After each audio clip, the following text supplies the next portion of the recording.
बिस्मिल्लाहिर्रहमानिर्रहीम, अस्सलाम वालेकुम।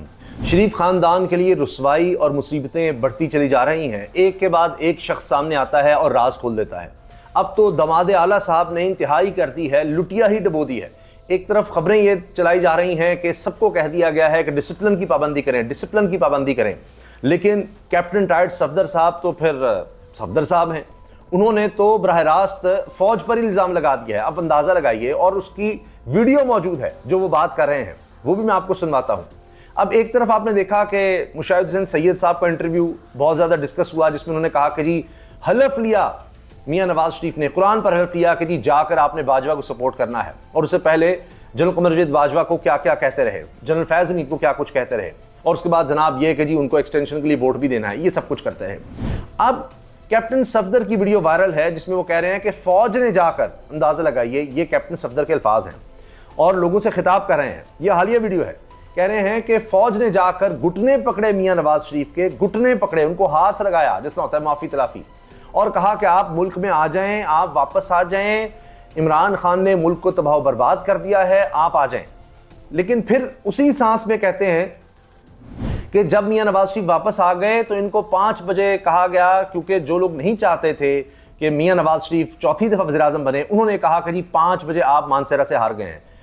हुजूर बात सुनिए कैप्टन साहब, आप कह रहे हैं कि जी मानसेरा से हरा दिया गया, तो फिर लाहौर से कैसे जितवाया गया? डॉक्टर यास्मीन राशिद तो जीती हुई थी, सबको पता है। तो वहां फिर जाली फॉर्म क्यों तैयार किए गए? अब तक, आज तक खबरें आ रही हैं कि किस तरह जनाब वहां सूबाई हलकों में कितना वोट टर्न आउट रहा, 30%, और नवाज शरीफ साहब को जिताने के लिए 100% के हलकों में टर्न आउट कर दिया गया। ये सारा कुछ होता रहा, हिंद से बदले गए। तो अगर उनको रोकना मकसूद था तो ये फिर सारा हेर फेर, फिर उनको वहां से भी ना जिताते, जहां से वो हारे हुए थे वहां से जिताने की जरूरत थी।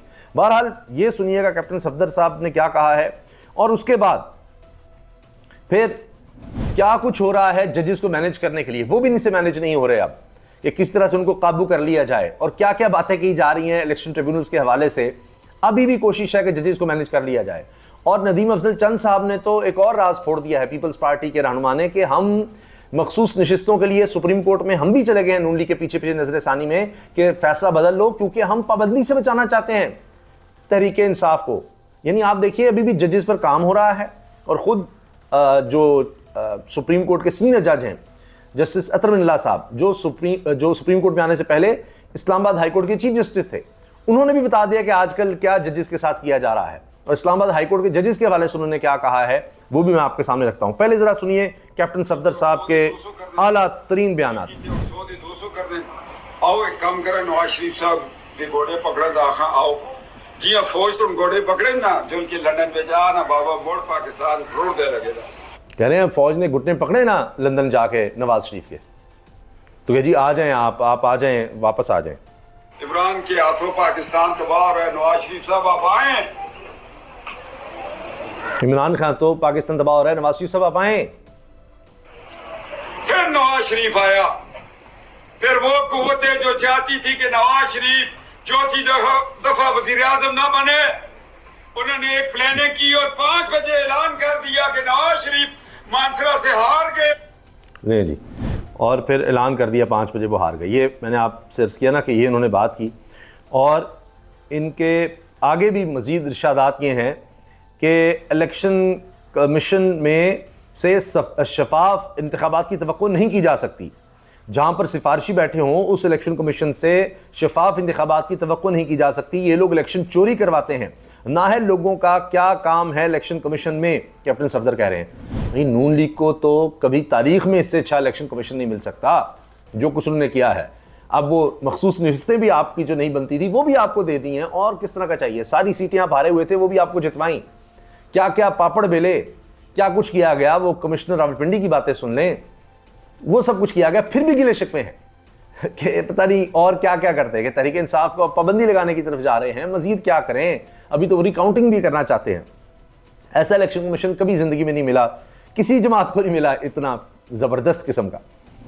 और इसमें अब्दुल मुईज़ जाफरी साहब वकील भी हैं, टीवी पर भी बतौर एक्सपर्ट आते हैं। वो लिखते हैं, after the architect who offered to build the fundamental rights monument in the Supreme Court is finished, कि जब वो सारा मामला जो सुप्रीम कोर्ट में कहा गया कि एक मॉन्यूमेंट बनाया जा रहा है इंसानी हकूक़ के लिए, जब वो मुकम्मल हो जाए may be he can also make a monument in the grounds of the parliament house next door. तो उसके बाद वो आर्किटेक्ट जो है वो हो सकता है पार्लियामेंट हाउस में भी एक मॉन्यूमेंट बनाए, एक यादगार तामीर करे। किसके लिए? To the unrivalled genius of Captain Safdar के। इनका कोई मुकाबला नहीं है, ये इतने जीनियस हैं। This man possesses the most expensive brain possible. वो कहते हैं इनका दिमाग सबसे कीमती तरीन है, बिकॉज इट इज़ अनयूज्ड, क्योंकि ये कभी इस्तेमाल ही नहीं किया गया। प्रिस्टीन कंडीशन, कमाल बिल्कुल है, 0 मीटर, जिस तरह गाड़ी कहते हैं ना 0 मीटर, बिल्कुल नहीं चली हुई, तो वो है जी जिन्होंने अब ये बातें करनी शुरू कर दी हैं। ये अब्दुल मुईज़ जाफरी साहब कैप्टन टायर्ड सफदर के लिए कह रहे हैं। मरीम नवाज़ साहिबा के खामंद हैं, नवाज़ शरीफ साहब के दामाद हैं, और जिस तरह यहाँ पर मशहूर किया जाता है खादमे आला, जिस शहबाज शरीफ साहब अपने आपको कहा करते थे, तो ये अब दामाद आला हैं।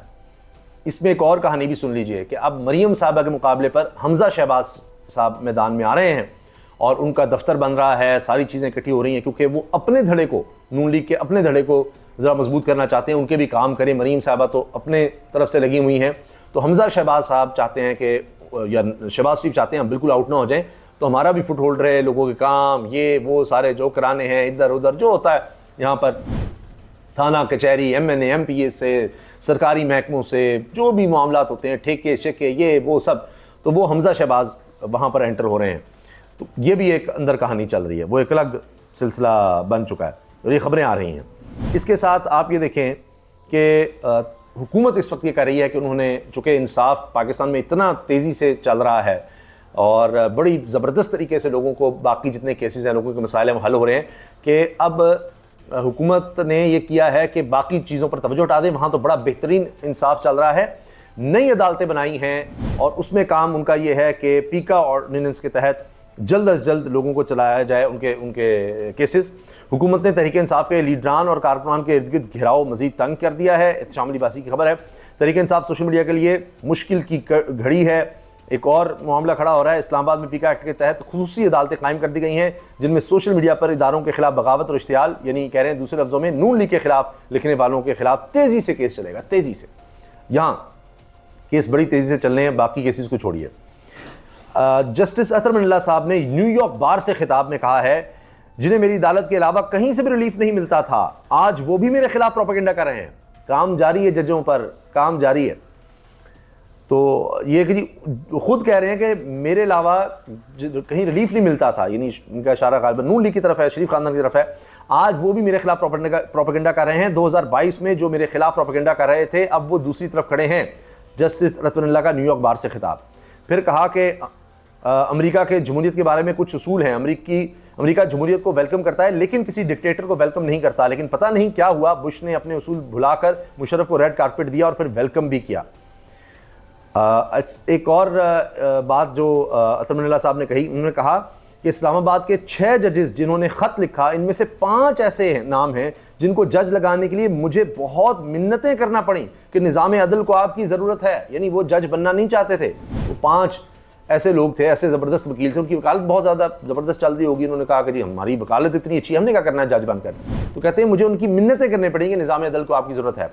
आज वो जजेस धमकाए जा रहे हैं और उनको ख़त लिखना पड़ रहा है, और वो ख़त के आगे अभी तक कुछ पेशरफ नहीं हो रही, और ये हो रहा है। और अब तो ये हाल है कि असद तूर ने यहाँ तक खबर दी है कि जो नज़र-ए-सानी दरख्वास्त है, इसमें भी जजेस पर काम हो रहा है।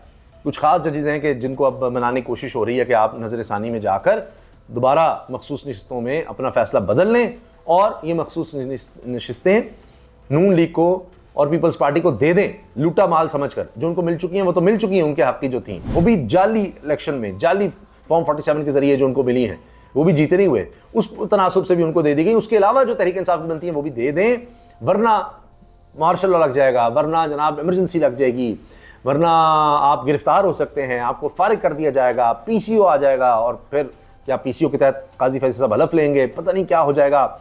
और ये भी कि जी इमरजेंसी से बचाने के लिए ज़रूरी है। जिस तरह आपने देखा ना, नदीम अफजल चंद साहब कह रहे हैं कि देखें हम तो उनको बचाना चाह रहे हैं, मखसूस नशिस्तें अगर मिल जाएंगी हमें तो फिर तहरीक इंसाफ पर पाबंदी लगाने की जरूरत नहीं रहेगी।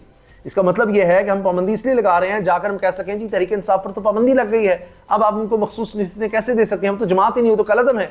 लेकिन ये कैसे होगा? फिर मामला सुप्रीम कोर्ट में जाएगा। काबीना से तो फैसला हो जाएगा। तो ये एक फ्रस्ट्रेशन है, लेकिन अब जब क्या कहते हैं, एक मायूसी, झुंझलाहट, परेशानी है, उसमें कुछ ना कुछ तो करना है, तो भी ये किया जा रहा है। अतर मनिल्ला साहब ने यह भी कहा कि ये न्यूयॉर्क बार से खिताब करते हुए उन्होंने कहा है कि पाकिस्तानी कौम बहुत लचकदार कौम है, कौम ने पिछले 76 सालों में बहुत स्ट्रगल किया है, कौम ने लाकानूनी तो आमराना हुक्मरानी के खिलाफ मज़ामत की है, लेकिन कौम के लिए बहुत मुश्किल हो जाता है जब बैरूनी दुनिया इन आमराना हुक्मरानी वालों की तौसीक करती है, वहाँ जाकर उनको सुना रहे हैं। लेकिन इस दफ़ा अमेरिका ने भी तशवीश का इज़हार किया गिरफ्तारी पर। बरतानिया पार्लियामेंटेरियंस ने साफ कह दिया इमरान खान को रिहा करो। चीन की तरफ से बड़ा इनकार हो गया है, उस पर अगली वीडियो में तफसील से बात करेंगे। इलेक्शन कमीशन जो है वो भी अब कहता है जी सुप्रीम कोर्ट को हम खुद सुनाएंगे, हम भी उससे कुछ आला ही हैं। कानून तो कहता है कि आज़ाद अरकान 3 दिन में सियासी जमात में शमूलियत इख्तियार कर सकते हैं, अब तो आज़ाद अरकान को 15 दिन दे दिए हैं member election commission justice retired Ikramullah Khan, यानी अब इन्होंने रखने डालने हैं। तो ना ऐसे करते कि तरीके इंसाफ को जमात ही आपने नहीं माना और उसके बाद ये सारा आपने एक मजाक क्रिएट कर दिया है।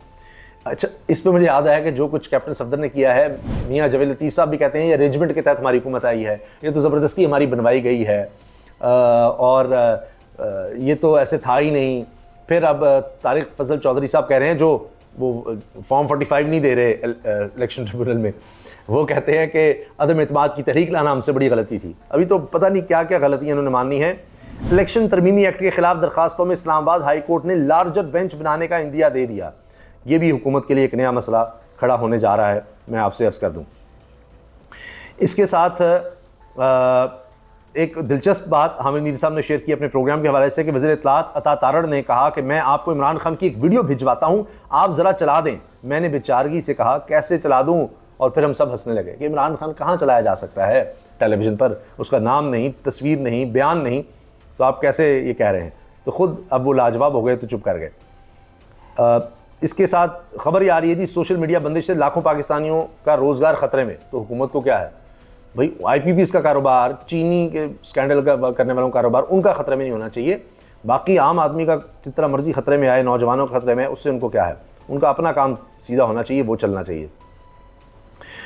इसके साथ इलेक्शन कमीशन ने जिस तरह से तेज़ी दिखाई इलेक्शन ट्रिब्यूनल के मामलों को रोकने के लिए, उसमें अब ये भी नज़र आ रहा है कि कहा कि जब हमसे फॉर्म 45 मंगवा लिए, ये नून लीग के वकील कह रहे हैं, हमें फॉर्म 45 मंगवा लिए तो हमें लगा करवा परवरी हो रही है, हमसे क्यों फॉर्म 45 मंगवाए गए। ये हमसे फॉर्म 45 नहीं मंगवाने चाहिए थे तारिक महमूद जंगीरी साहब को, इस्लामाबाद के जज को। ये वजह थी जिसकी वजह से हमने कर दिया। और इलेक्शन कमीशन जाके दरख्वास्त दी कि जी ये करवा परवरी दिखा रहे हैं, ये गलत ट्रायल चला रहे हैं, क्योंकि हमसे फॉर्म 45 मांग रहे हैं। ओरिजिनल फॉर्म 45 हमसे नहीं मांगने चाहिए थे फौरी, ना वो मांगे ना जनाब हमें बुलाया जाए। तो ये जब करेंगे तो इसलिए हमें लगा कि इंसाफ नहीं कर रहे। ये हाई कोर्ट में जवाज़ दिए जा रहे हैं, दलाइल दिए जा रहे हैं, ये तो इनका हाल है। ये अभी हो रहा है जब इसीलिए इनको कुछ और नहीं मिलता तो फिर अजीबोगरीब बातें शुरू हो जाती हैं। जिस तरह वो कैप्टन सफदर साहब ने ये अब बेपरकी उड़ा दी है, और इसके बाद अब वो छितरौल होनी है, वो मामलात होने हैं बेचारे कैप्टन सफदर के साथ, और वो नून लीग से ही, शरीफ ख़ानदान की तरफ से ही।